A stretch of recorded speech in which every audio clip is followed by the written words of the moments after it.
Bueno, y este viernes 31 de mayo, vence la licencia 44A, que había sido emitida el pasado 18 de abril en sustitución de la 44 y que en cierta manera fue interpretada como una flexibilización de las sanciones petroleras que desde hace 5 años pesan sobre el sector de los hidrocarburos en nuestro país, es decir, prácticamente impide cualquier tipo de exportación, comercialización, inversión, principalmente si el socio de PDVSA tiene algún interés en los Estados Unidos. Pero al mismo tiempo hemos visto cómo el Departamento del Tesoro ha venido otorgando unas licencias específicas a determinadas empresas. ¿Hasta qué punto una medida reemplaza a la otra? ¿Son de igual manera efectivas con el propósito de reactivar la industria petrolera venezolana? Y la pregunta se la hacemos a Rubén Bolívar, abogado especialista en Derecho Marítimo, también especializado en materia de hidrocarburos. Fue gerente legal de la empresa mixta Petro Independencia, que es una sociedad entre PDVSA y Chevron. Rubén, bienvenido nuevamente a 2+2. Y por ahí te pregunto, es decir, ¿es efectiva esa vía de las licencias específicas o ves todavía factibilidad de una licencia 44B que reemplace a la 44A? Bueno, muchas gracias por la invitación, Ginette, Andrés, agradecido de estar nuevamente en su prestigioso programa. Bueno, efectivamente estamos en el juego político, en el juego de la geopolítica, y en el cual el petróleo, por supuesto, juega un papel fundamental, como lo sabemos.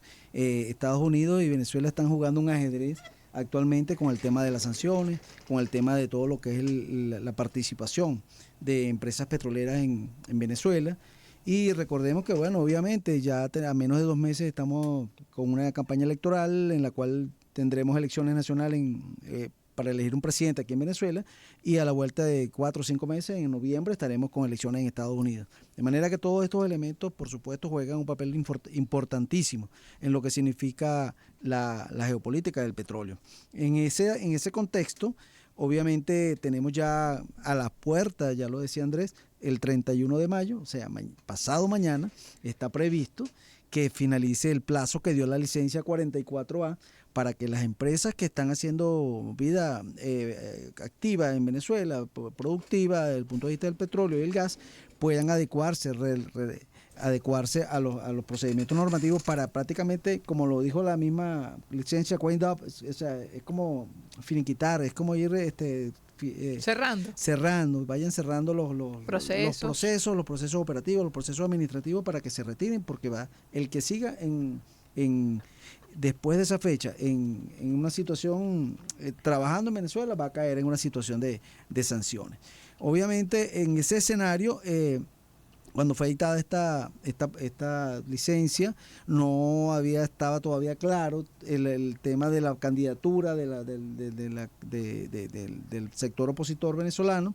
Yo creo que se ha aclarado un poco, por lo menos ya hay un candidato en la calle que goza del apoyo de la mayoría del sector opositor y sobre todo de la candidata que resultó electa en las primarias, que era básicamente el punto de atención y el punto de honor de Estados Unidos para decir que las elecciones debían ser de alguna manera competitivas y transparentes. Bueno, ya estos candidatos están en la calle y entonces ahora queda, y uno como venezolano se pregunta, bueno, ya que está esta situación entre comillas normalizada, entonces ¿qué va a hacer ahora Estados Unidos? Porque siempre nos hemos acostumbrado a que siempre estamos esperando algo, ¿no? En el tema del tema de las sanciones. Bueno, ya nos queda esperar qué va a hacer Estados Unidos. Ya el representante el que está fungiendo actualmente como representante de Estados Unidos en Venezuela, el señor Palmieri, ha adelantado que Estados Unidos pudiera tomar decisiones antes del 31 de mayo, en virtud de los acontecimientos políticos que se han venido dictando. Pero en todo caso, bueno, ya yendo a la parte prácticamente del negocio, en la parte operativa, las empresas tenemos que, bueno, las sanciones, como sabemos, ya lo decía Andrés, desde el año 2014 viene el gobierno de Venezuela sufriendo sanciones. incluso antes, ya en el año 2008, algunas personas particulares tuvieron sanciones de Estados Unidos, pero la sanción específica del petróleo ya a partir del año 2017, 2018, 2019. Claro, en el 2019, que es cuando se le prohíbe a PDVSA comercializar petróleo en los Estados Unidos. Una del 2018, que digamos una orden ejecutiva dictada por el presidente Donald Trump en ese momento, y en el 2019 la OFAC como tal dictó aquella Portion to Determination, que es una resolución dictada por el Departamento o por la Secretaría del Tesoro de los Estados Unidos, que es el ente rector o el ente al cual está adscrito la OFAC, que recordemos que la OFAC es la Oficina de Control de Activos Extranjeros de Estados Unidos. Sí. Entonces, ¿cuál es la diferencia que puede ver en nuestro oyente, el ciudadano común, entre la licencia que estaba previa y esta posibilidad de dar licencias particulares a las empresas? Dicen que pueden ser 40, 50 que estén interesadas, otros aseguran que es más. ¿Cuál es la diferencia conceptual y de alcance de estos permisos? Sí, bueno, la licencia 44 fue otorgada a PDVSA para que pudiera ejecutar todas las actividades en la cadena de valor del petróleo. Podía perforar, podía explorar, podía producir, podía transportar, podía comercializar, podía hacer toda la cadena de valor. Por supuesto que es un periodo muy pequeño, 6 meses, para mucha gente habla de un alivio de suspensiones, pero en realidad no lo veo así, porque en definitiva ningún proyecto petrolero se va a conceptualizar ni estructurar ni ejecutar, empezar siquiera a ejecutar en un lapso de 6 meses. De manera que en la práctica no vimos ningún proyecto nuevo que estuviera de alguna manera en función de las sanciones estuviera acudiendo. Pero desde el punto de vista comercial, PDVSA sí aprovechó estos meses para poder vender. Sí, no, eso incluso sí. Se redujo el descuento en el precio del crudo Merey.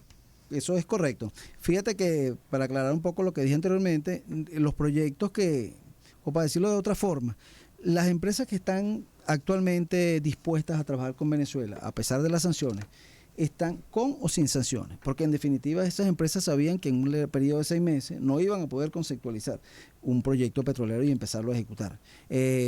Obviamente en la cadena de valor hay actividades que se pueden hacer de manera mucho más rápida, por ejemplo la comercialización, y hubo comercialización en este periodo, sobre todo eso que Andrés acaba de decir, que es muy importante para Venezuela, que pueda comercializar el producto sin descuentos, por un lado, y por otro lado, que los buques que vengan a Venezuela a buscar petróleo venezolano no sean sancionados. También es un factor importantísimo, porque uno de los cuellos de botella que ha habido en los últimos años con el tema de la exportación de productos venezolanos es que los buques que vienen al país quedan prácticamente sancionados y quedan prácticamente quedan para un solo propósito, que es para transportar petróleo venezolano hacia el oriente, hacia China, Rusia, estos países con los cuales digamos que no acatan o no se acogen a las sanciones de Estados Unidos. Pero un armador que esté bien estructurado y tenga negocio con el mundo occidental, obviamente no va a traer su buque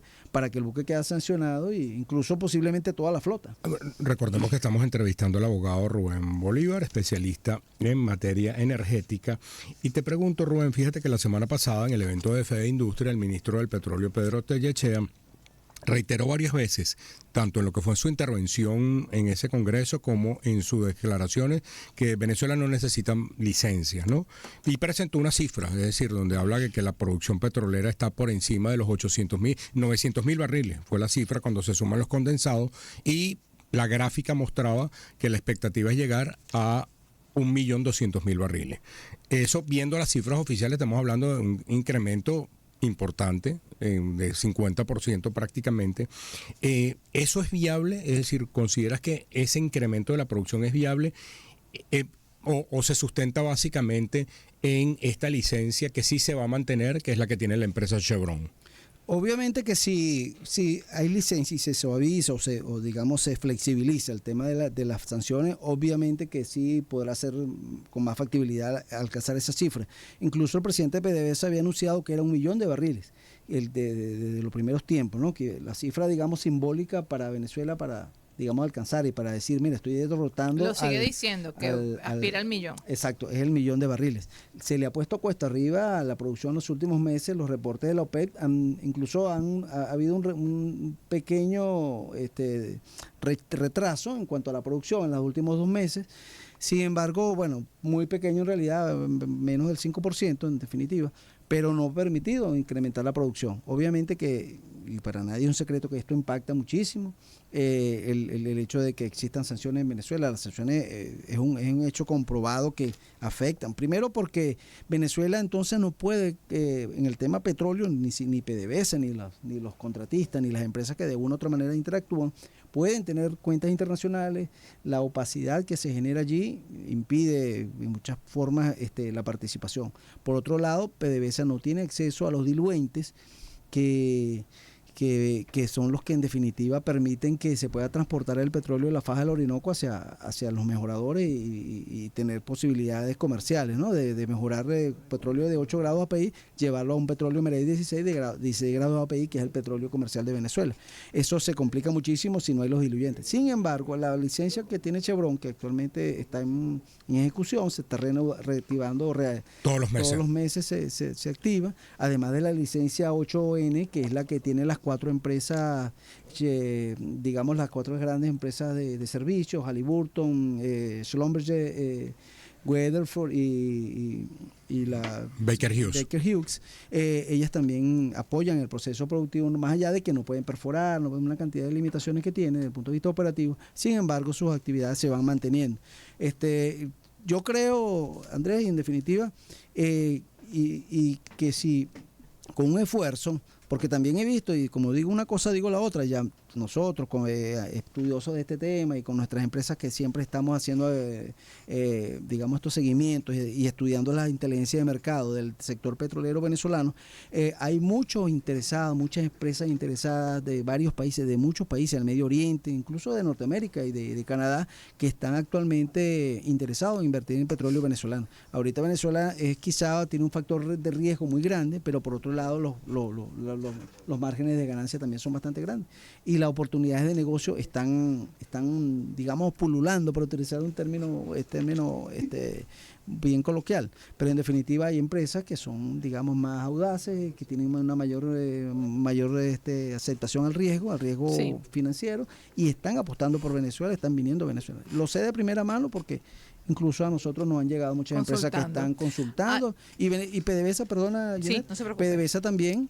He tenido reuniones con PDVSA recientemente en lo personal y con nuestra empresa, y se está abriendo unos modelos de negocio bastante interesantes, bastante receptivos para el capital extranjero, para la inversión extranjera, de manera que creo que Venezuela puede en este plazo de 6 meses que nos queda en lo sucesivo, puede llegar al 1.000.000 de barriles con esa incorporación de nuevos elementos. Hay otro elemento que también está que es lógico pensar que estamos a las puertas de unas elecciones. Hay muchas empresas, muchas personas. ¿Algunas de esas empresas que quería precisarles son de las que se fueron o nuevas empresas? La mayoría de las empresas que nosotros hemos recibido declaraciones o participaciones son empresas nuevas. Son empresas nuevas interesadas. Empresas nuevas interesadas que ven a Venezuela como un potencial, como el polvorín energético de América, que puede satisfacer la necesidad energética, valga la redundancia, de este continente y de varias partes del mundo. Recordemos que los grandes emporios o los grandes reservorios de petróleo que están en el mundo están en el Medio Oriente, están en Rusia, están por supuesto en Arabia Saudita, en el Medio Oriente y los países que conforman ahí el Golfo Pérsico, y esas son áreas, son regiones que actualmente están en conflictos. Son guerras que de alguna manera se han mantenido capsuladas, por decirlo de una palabra, pero de existir el peligro de que puedan avanzar en cuanto a su espacio en el cual se están desarrollando actualmente, pueden generar una crisis mundial del petróleo. Eso lo han alertado las grandes esas empresas, Rubén, internacionales, las agencias internacionales. Es Rubén Bolívar, abogado especialista en materia energética. Rubén, esas empresas que le comentas a Ginette, son la mayoría, en primer lugar, hay empresas norteamericanas, hay empresas de los Estados Unidos. Y la segunda pregunta que te hago es, ¿qué tipo de sociedad quieren establecer con PDVSA? Es decir, ¿quieren irse por la vía del petróleo bajo la modalidad de empresa mixta? Y la pregunta te la hago porque hasta no hace nada, pues se insistía mucho en los acuerdos de servicio que se impulsó, sobre todo al inicio de las sanciones y en los momentos más críticos de lo que fue la política de máxima presión del presidente Donald Trump contra Venezuela. Y no le vimos mucha concreción, sobre todo en empresas internacionales. Obviamente con empresas nacionales sí, sobre todo si no tienen intereses en los Estados Unidos. Entonces, ¿hasta qué punto esa vía legal de los acuerdos de servicio sigue siendo una opción o todo está convergiendo en la modalidad de empresa mixta? Bueno, mira, la PDVSA está de alguna manera en esa búsqueda, ¿no?, de inversionistas, por supuesto, para desarrollar su industria. Y uno de los mecanismos que está utilizando, por supuesto, empresa mixta. Empresa mixta tiene la limitación de que, desde el punto de vista burocrático, sin decirlo en ánimo peyorativo, pero la estructuración de una empresa mixta lleva mucho tiempo, tiene que ser aprobado por la Asamblea Nacional, tiene una cantidad de regulaciones que muchas veces lleva mucho tiempo. PDVSA está apuntando, por lo menos en materia de Pero gas, en Petrororaima se rompieron récord en aprobación. Bueno, Petrororaima ya existía como empresa mixta, hubo una migración allí con cambio de socios y fue quizá un poco más, no conozco las interioridades tampoco de Petrororaima, pero es lo que yo asumo. Pero es que además recordemos que hay una ley en Venezuela, la ley antibloqueo, que también permite utilización de desaplicación de leyes y una cantidad de mecanismos que en el sector petrolero se está utilizando mucho. Se está visualizando ese mecanismo, o sea, para llegar a acuerdos con empresas internacionales. Sí, porque justamente mientras existe el bloqueo, el Estado está buscando alternativas de llegar a otros a mecanismos, si se quiere, más expeditos y más rápidos, más eficientes, para que salten de alguna manera porque recordemos, bueno, no es fácil, o sea, es como te diría, no estamos hablando de un pequeño detalle. Cuando tú dices que la primera potencia del mundo te está bloqueando directamente con todo tu esquema financiero, con todo tu sistema operativo, el Estado tiene, por supuesto, y lo ha venido haciendo, que buscar los mecanismos para de alguna manera sobreponerse a esa situación. Y esa situación, y lo está haciendo, lo ha estado haciendo, porque en definitiva el Estado ha venido aumentando la producción. Y es que en definitiva también Estados Unidos, por un lado, atiende a intereses dentro del mismo Estados Unidos, a intereses, si se quiere, contradictorios, y ahora más con estas campañas electorales que tienen actualmente, pero en definitiva Estados Unidos no se puede permitir tampoco la posibilidad de que la primera reserva mundial de petróleo, que la tiene a la vuelta de la esquina, que tiene convenios con ellos desde hace más de 100 años, se le permite renunciar a eso e irse a buscar el petróleo en otros lados. Recordemos que Estados Unidos produce ahora mismo 13.300.000 barriles, que es un récord, primer país que produce eso, pero consume 21 millones. Tiene que salir todos los días a buscar 8 millones de barriles. ¿Y dónde lo busca? Arabia Saudita más bien ha tenido una política de no aliado con Estados Unidos en los últimos años, sino más bien de restrictiva, protegiendo el mercado, protegiendo los precios, y no le está sustituyendo todo el petróleo que necesita Estados Unidos. De manera que Estados Unidos ha tenido que ser muy creativo en buscar todos estos mecanismos. O sea que Estados Unidos, yo creo que como una salida salmónica. Estados Unidos no está en 3-2 entre Venezuela y Guyana. Bueno, yo creo que sí está, porque Estados Unidos está renunciando, entre comillas, o está apoyando a Guyana en esta controversia que tenemos nosotros con Guyana. Está apoyándolo porque las grandes corporaciones de ellos están en Guyana, que es ExxonMobil, y Chevron también está en Guyana. Y además de otras empresas más pequeñas. Pero en definitiva está cambiando una estructura como Venezuela, que es la principal potencia mundial. En el bloque Stabroek, que nosotros estamos reclamando, se han descubierto 11.000 millones de barriles de petróleo, según cifra que ha dado la propia ExxonMobil. Nosotros tenemos certificación de 303.000 millones de barriles. De manera que tienes aquí el petróleo, tienes la infraestructura, tienes tiene la capacidad instalada, más allá de que esté muy inutilizada actualmente, también tienes el personal calificado. Recordemos que las exploraciones o la explotación de petróleo en Guyana está a 200 millas náuticas de la costa, lo que implica un gran esfuerzo tecnológico, un gran esfuerzo operativo para poder tener allí buques, los buques estos de transferencia y de almacenaje, los FPSO, llamados así, por sus siglas en inglés. Y aquí en Venezuela tienes toda la estructura. Por otro lado, Andrés y Ginette, aquí en Venezuela son indicios. Dice, yo limito a PDVSA, le quito la licencia a PDVSA, pero le doy la licencia a las empresas que quieran participar en Venezuela. Y esas empresas, en número de 50 aproximadamente, según las cifras que nos han llegado, bueno, que están por allí surgiendo en los medios de comunicación, más de 50 empresas han solicitado licencias para actuar en Venezuela, lo cual te está diciendo que de alguna manera Estados Unidos está jugando como un billar a 3 bandas, donde dice, bueno, no le voy a dar la licencia a PDVSA directamente, pero se la voy a dar a empresas que definitivamente van a trabajar en PDVSA y van a traer ese petróleo para Estados Unidos.